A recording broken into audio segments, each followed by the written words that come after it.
안녕하세요. 언박싱 유튜버 궁금하기입니다. 여름이었습니다. 누구보다 빠르게 아이폰 14 언박싱 영상을 만들면서 실버 버튼을 노리겠다 다짐했던 궁금하기의 작은 그림은 한국이 3차 출시국으로 확정되며 모든 게 무너져 버렸습니다. 해외 배송을 했다면 더 빨리 받을 수 있었겠지만 스마트폰을 해외 배송으로 구매한다는 개념 자체가 없었기에 이미 아이폰 14 사용기까지 나오고 있는 시점에서 빠른 정보 전달은 IT 유튜버의 영역이고 자신은 언박싱 유튜버라는 사실에 스스로를 위로했습니다. 여러분들은 그거 아시나요? 제가 아이폰 13을 구매하면서부터 아이폰 14 언박싱 영상을 준비하고 있었다는 사실. 그동안 꽤 많은 스마트폰을 거쳐왔죠. 어쩌면 이 영상은 호기심 해결을 위한 1년짜리 장기 프로젝트 영상이기에 그동안 발견하지 못했던 많은 부분을 확인할 수 있을 것 같아 기대가 되더라고요. 전작보다 조금씩 무거워지고 있는 무게를 통해 스마트폰은 두 손으로 사용해야 하는 시대가 열렸다는 사실을 알 수 있고, 높아지고 있는 카메라를 보며 나중에는 스마트폰 거치대가 필요 없을 수도 있겠다는 느낌은 애플의 신작 아이폰이 맞다는 사실을 가감없이 보여주고 있는데요. 문득 아이폰 20이 출시될 때쯤에는 애플이 우리들에게 어떤 혁신을 보여줄지 궁금해지더라고요. 카메라 테스트는 까먹었지만 깨달았을 땐 이미 늦은 상태였습니다. 이번 아이폰에서 크게 변화가 된 부분은 바로 AOD가 탑재되었다는 사실이죠.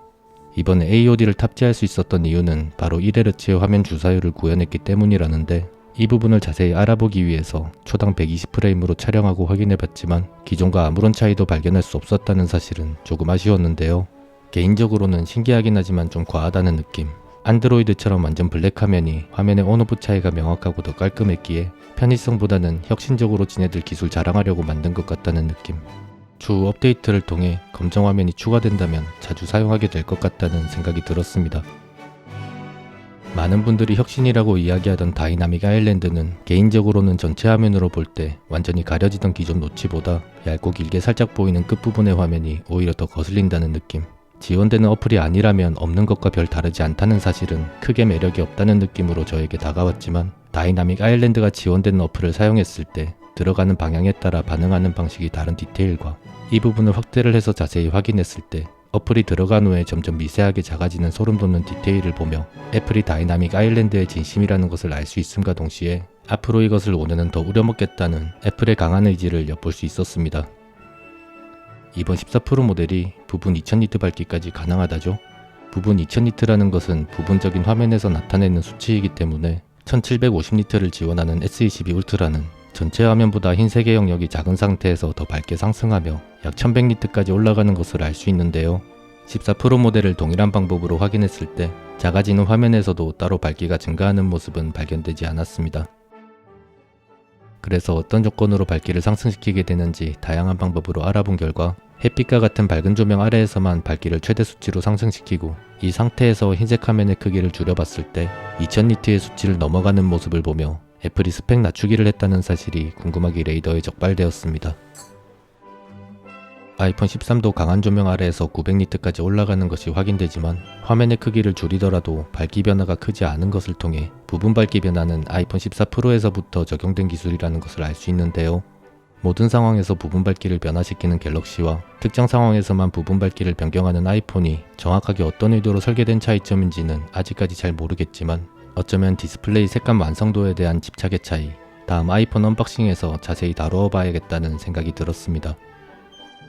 충전 테스트는 AOD 상태에서 배터리 잔량 표시가 나오지 않기에 강제로 AOD처럼 보이는 어플을 이용해서 테스트해봤는데, 충전 시간에서 오차가 가장 적었던 5에서 95%까지의 배터리 충전 상태를 확인해보면 스마트폰에서 발생하는 열을 제어하며 충전하는 경우 초반 최대 20W 정도의 출력에서 배터리가 충전될수록 점점 낮아지며 1시간 12분이 소요되었고, 일반적인 상태에서 충전한 결과 최대 온도 42도, 충전에 소요되는 시간은 발열을 제어하는 경우와 정확하게 일치한다는 것을 통해 애플의 충전 제어 시스템은 발열을 제한하는 범위 내에서 일상생활에서 충전 가능한 스펙으로 설정되어 있고 그 이상의 속도로는 충전되지 않는다는 사실을 확인했습니다.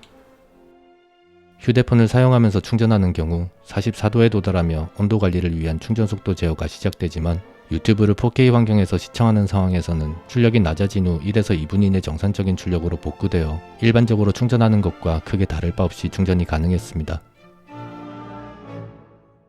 최대 45W 충전 속도를 지원하는 삼성의 갤럭시는 일반적인 환경에서는 아이폰에 비해 월등히 빠른 충전 속도를 지원하지만 휴대폰을 사용하는 환경에서는 38도에 도달하며 충전 속도를 제어하는 시스템은 이전 7W에서 14W 수준으로 일부 개선되었음에도 아이폰이 충전 속도 제어에 더 관대하다는 것을 알 수 있었는데요.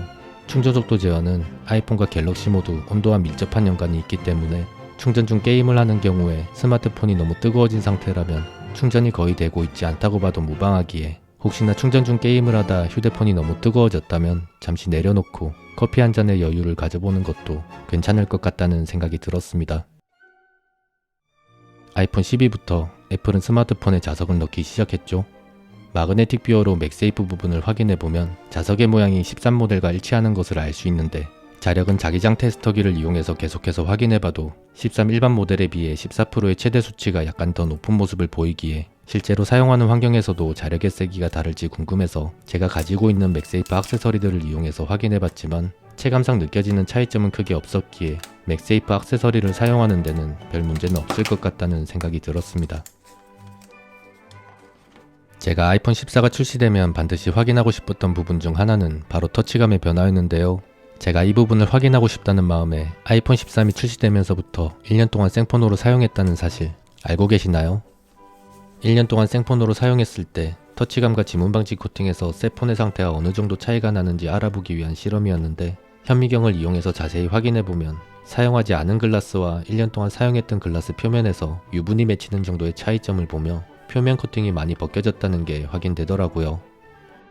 이 부분은 터치감에서도 미묘하게 차이점이 느껴졌고 1년간 사용하면서 조금 더 뻑뻑해졌다는 느낌. 하지만 두 개를 놓고 같이 비교하지 않는 이상 그렇게 심하게 체감될 정도는 아니었고 가장 크게 느껴지는 부분은 바로 지문이 묻어나오는 정도에서 상당한 차이를 보인다는 사실이었습니다. 주인 잘못 만나서 고생 많았죠? 앞으로 1년만 더 고생하면 될 것 같습니다. 경도는 6번에서 미세하게 긁히지만 7번부터 확실하게 스크래치가 생기는 모습을 확인할 수 있는데요. 여기서 갤럭시 S22 시리즈에 들어가는 코닝의 최신 글라스인 고릴라 빅터스 플러스와 기존의 애플 글라스를 사용하던 SE3를 보면 고릴라 글라스에서 스크래치가 가장 잘 생기고 세라믹 실드의 스크래치가 가장 적게 생긴다는 것을 통해 스크래치에 대한 내성은 세라믹 실드가 가장 높다는 사실을 알 수 있었지만 동일하게 세라믹 실드로 만들어진 아이폰 13을 1년 동안 사용한 상태로 경도 6번으로 긁어보면 명확하게 스크래치가 생기는 모습을 확인할 수 있었고 이 제품도 처음 리뷰했을 때는 칼로 긁어주는 정도로는 표시가 생기지 않았기 때문에 오랜 기간 사용하면서 표면 코팅이 벗겨짐과 함께 스크래치에 대한 내성도 점점 낮아진다는 것을 확인할 수 있었습니다. 8번부터는 파이는 수준입니다.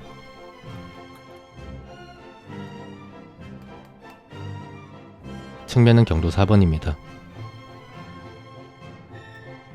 후면 글라스는 5번부터 긁히길래 조금 당황했지만 유리가 매트해서 그런지 유리보다 경도가 더 낮은 테스터기가 갈리고 있더라고요. 스크래치는 경도 6번에서부터 확인 가능합니다.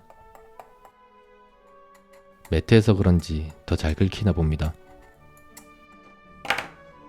렌즈 부분은 사파이어 글라스로 제작되었기 때문에 높은 경도에서 막아줄 것으로 기대했지만 7번부터 긁었을 때 미세하게 스크래치가 생기는 모습, 8번부터 깊게 스크래치가 생기지만 세라믹 실드보다는 강하게 버텨주고 갤럭시에 들어가는 코닝의 렌즈 전용 강화 유리보다 스크래치 내성이 월등히 높은 것을 알 수 있었는데요.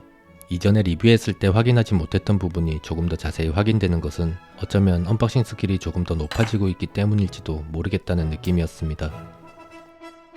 애플의 세라믹 실드는 고릴라 글라스를 제조하고 있는 코닝에 막대한 돈을 들여가며 개발한 디스플레이 강화 유리인데요. 다른 유리들에 비해서 스크래치 내성이 높긴 하지만 시간이 지날수록 약해지는 내구성을 보며 고릴라 글라스 그리고 기존 애플 글라스와 어떤 차이점이 있을지 좀 더 자세히 알아보기 위해서는 한번 부셔볼 수밖에 없겠다는 생각이 들더라고요. 언박싱 유튜버라면 하나쯤은 가지고 있는 인장 테스터기를 이용해서 확인해보면 모든 부분에서 300N까지 파손되지 않고 가장 낮은 수치에서 파손되었던 부분은 394N, 일반적으로 파손되는 수치는 400N대였습니다. 상대적으로 파손에 취약한 모서리 부분의 수치는 높은 부분에서는 전면 디스플레이와 유사한 수준을 보여주지만 200N 후반, 가장 낮은 수치에서 파손되었던 부분은 230이었습니다. 이쁘죠? 내 가슴은 찢어지고 있는데 기존의 애플 글라스의 파손 수치와 S22에 탑재되었던 고릴라 빅터스 플러스를 함께 비교했을 때 기존 글라스에 비해서는 모서리 파손에 대한 부분은 개선되었지만 전면부는 큰 차이 없다는 것과 새 유리 중 전면부와 테두리 보호력 모두 고릴라 빅터스 플러스가 가장 튼튼하다는 사실을 알 수 있었고, 이 결과를 통해 알게 된 점은 세라믹 글라스가 고릴라 글라스보다 뛰어난 부분은 스크래치밖에 없다는 사실. 어쩌면 세라믹 실드라는 건 부서지는 한이 있더라도 새 폰에 스크래치가 생기는 꼴을 보고 싶지 않다는 애플의 철학이 담겨있는 작품일지도 모르겠다는 생각이 들었습니다. 생폰으로 사용하며 확인했던 일상생활에서 발생하는 디스플레이가 파이는 정도의 스크래치는 경도 8번 수준으로 확인되었고, 동일한 경도로 눌렀을 때 파손되는 수치에서는 어떤 차이를 보이게 될지 확인해봤는데요. 기존보다 3분의 1이 미치지 못하는 100N 수준으로 파손되는 모습을 확인할 수 있었고, 이것은 기존 애플 글라스에 비해서도 낮은 수치, 고릴라 글라스에 비해 한참 미치지 못하는 수치였기 때문에 어쩌면 이전 영상에서 고릴라 글라스가 더 약하다고 느껴졌던 이유는 매트한 유리였기 때문이었을지도. 애플이 세라믹 글라스를 만든 이유를 알기 위해 시작된 테스트는 어째서인지 더욱 미궁으로 빠져버리고 말았지만, 이것을 자세히 알아보고 싶지만 더 이상 알아볼 수 있는 부분이 없다는 현실은 앞으로 1년을 더 기다려야 한다는 의미로 저에게 다가왔는데요. 디스플레이 유리가 높은 경도에서 쉽게 파손된다는 것과 그런 물질이 일상생활에 많이 존재한다는 사실은 굉장히 아쉬웠지만, 개당 500원에 판매하는 싸구려 강화 유리조차 이런 상황에서 디스플레이 파손을 어느 정도 보호해준다는 사실을 확인하며 디스플레이 보호 강화 유리 필요성에 대한 궁금증을 해결하게 되는 1년간의 기나긴 여정에 끝이 보이고 있다는 생각이 들었습니다. 경험보다 좋은 스승은 없다 라는 말은 제가 가장 좋아하는 이야기인데요. 이번 언박싱을 하면서 여러가지 많은 부분을 알게 되었지만, 저는 이번 기회에 가장 크게 배운 부분은 애플 로고 뒷면에 배터리가 있다는 사실.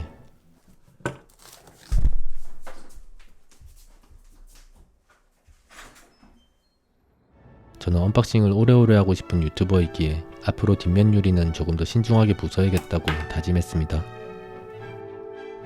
렌즈 부분을 확인해야 하지만 잘못 건드렸다가 이번에는 정말 돌이킬 수 없는 상황이 되어버릴 것만 같은 기분에 안전하게 열어서 확인해야겠다는 생각이 들었는데요. 이미 다 부서진 상태에서 개봉하는 것은 그리 어렵지 않았기에 정말 다행이었습니다. 아이폰 배터리는 쉽게 교체가 가능하도록 가이드가 부착되어 있기 때문에 여기를 조심스럽게 당겨주면 손쉽게 제거가 가능합니다.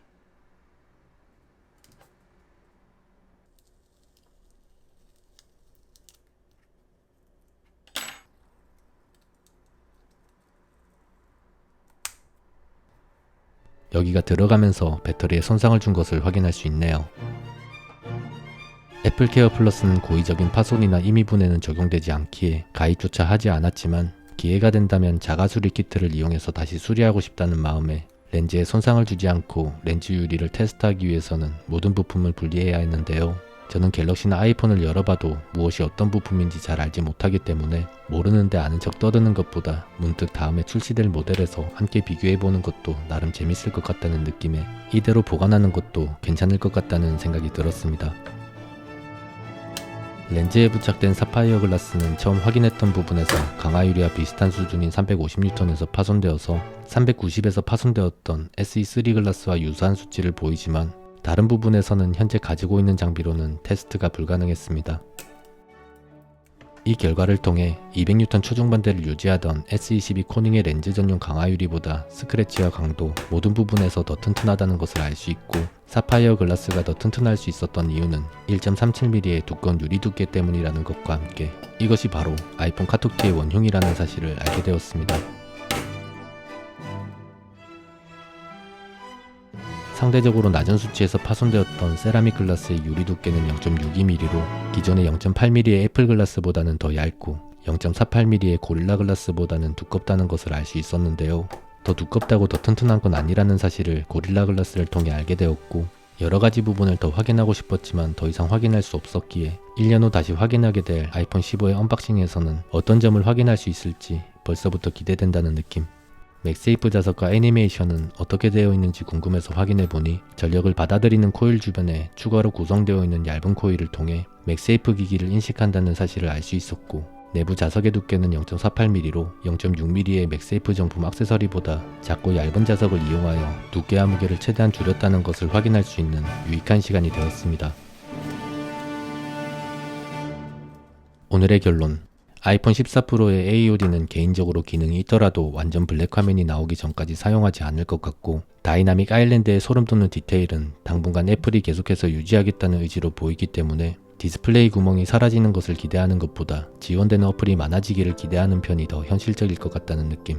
세라믹 실드의 내구성에 대한 부분은 고릴라 글라스에 비해 스크래치 내성은 높지만 오랜 기간 사용하다 보면 스크래치 내성에 대한 장점은 점점 사라지게 된다는 점, 강도는 기존 애플 글라스에 비해서는 강해졌지만 고릴라 글라스보다 더 두꺼움에도 불구하고 기대했던 것만큼 튼튼하지 않다는 것을 확인했고, 실제 생폰으로 사용하면서는 수없이 떨어뜨리면서도 깨지지 않고 강하게 잘 잡아주었기 때문에 내부 설계에서 이러한 부분들을 보완한 건지 다음에 만들어질 스마트폰 리뷰에서 자세히 알아봐야겠다는 생각이 들었습니다. 그럼 이번 영상도 많은 분들에게 도움이 되었기를 바라며 여러분과 함께 리뷰하며 배워가는 성장형 유튜버 궁금하기는 오늘 영상 여기서 마치도록 하겠습니다. 시청해주셔서 감사합니다.